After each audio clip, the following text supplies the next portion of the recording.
Ada satu ketakutan yang jarang kita ceritakan pada siapapun.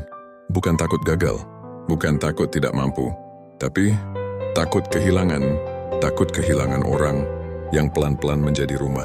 Tempat kita pulang, tempat kita merasa diterima, meski tidak selalu dimengerti. Orang yang mungkin tidak sempurna, kadang menyebalkan, kadang menyakitkan, tapi entah kenapa, tanpa kehadirannya, hidup terasa jauh lebih sunyi. Dan kita takut suatu hari bangun tidur, lalu menyadari dia sudah tidak lagi ada di sisi kita. Kita juga takut kehilangan mimpi. Mimpi yang kita simpan lama dalam hati, yang kita kejar pelan-pelan di antara lelah, ragu, dan banyak kegagalan. Kita takut semua usaha itu sia-sia. Takut ternyata kita tidak pernah benar-benar sampai. Takut akhirnya harus menerima kenyataan bahwa tidak semua yang kita impikan ditakdirkan untuk menjadi nyata.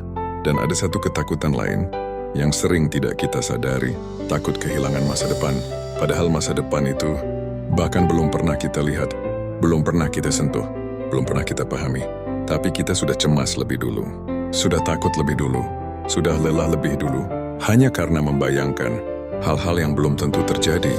Yang paling melelahkan dari takut kehilangan, bukan kehilangan itu sendiri, tapi bayangan tentang kehilangan, tentang perpisahan, tentang jarak yang makin jauh, tentang hari-hari tanpa mereka, tentang hidup yang terasa kosong. Kita mulai khawatir berlebihan, mulai sering bertanya dalam hati, kalau dia pergi aku harus bagaimana?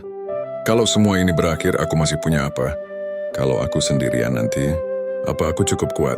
Dan pelan-pelan, hidup kita dipenuhi kecemasan tentang sesuatu yang bahkan belum tentu terjadi. Karena terlalu takut kehilangan, kita jadi terlalu menggenggam. Kita ingin semuanya tetap sama. Kita ingin memastikan tidak ada yang berubah. Kita ingin menjaga agar tidak ada yang pergi. Padahal, semakin kuat kita menggenggam, semakin lelah hati kita sendiri. Dan seringkali, yang pertama kali terluka, bukan hubungan itu, tapi diri kita sendiri. Ada satu hal yang perlahan kita sadari. Seringkali, yang sebenarnya paling kita takuti, bukan kehilangan orang lain, tapi kehilangan diri kita sendiri.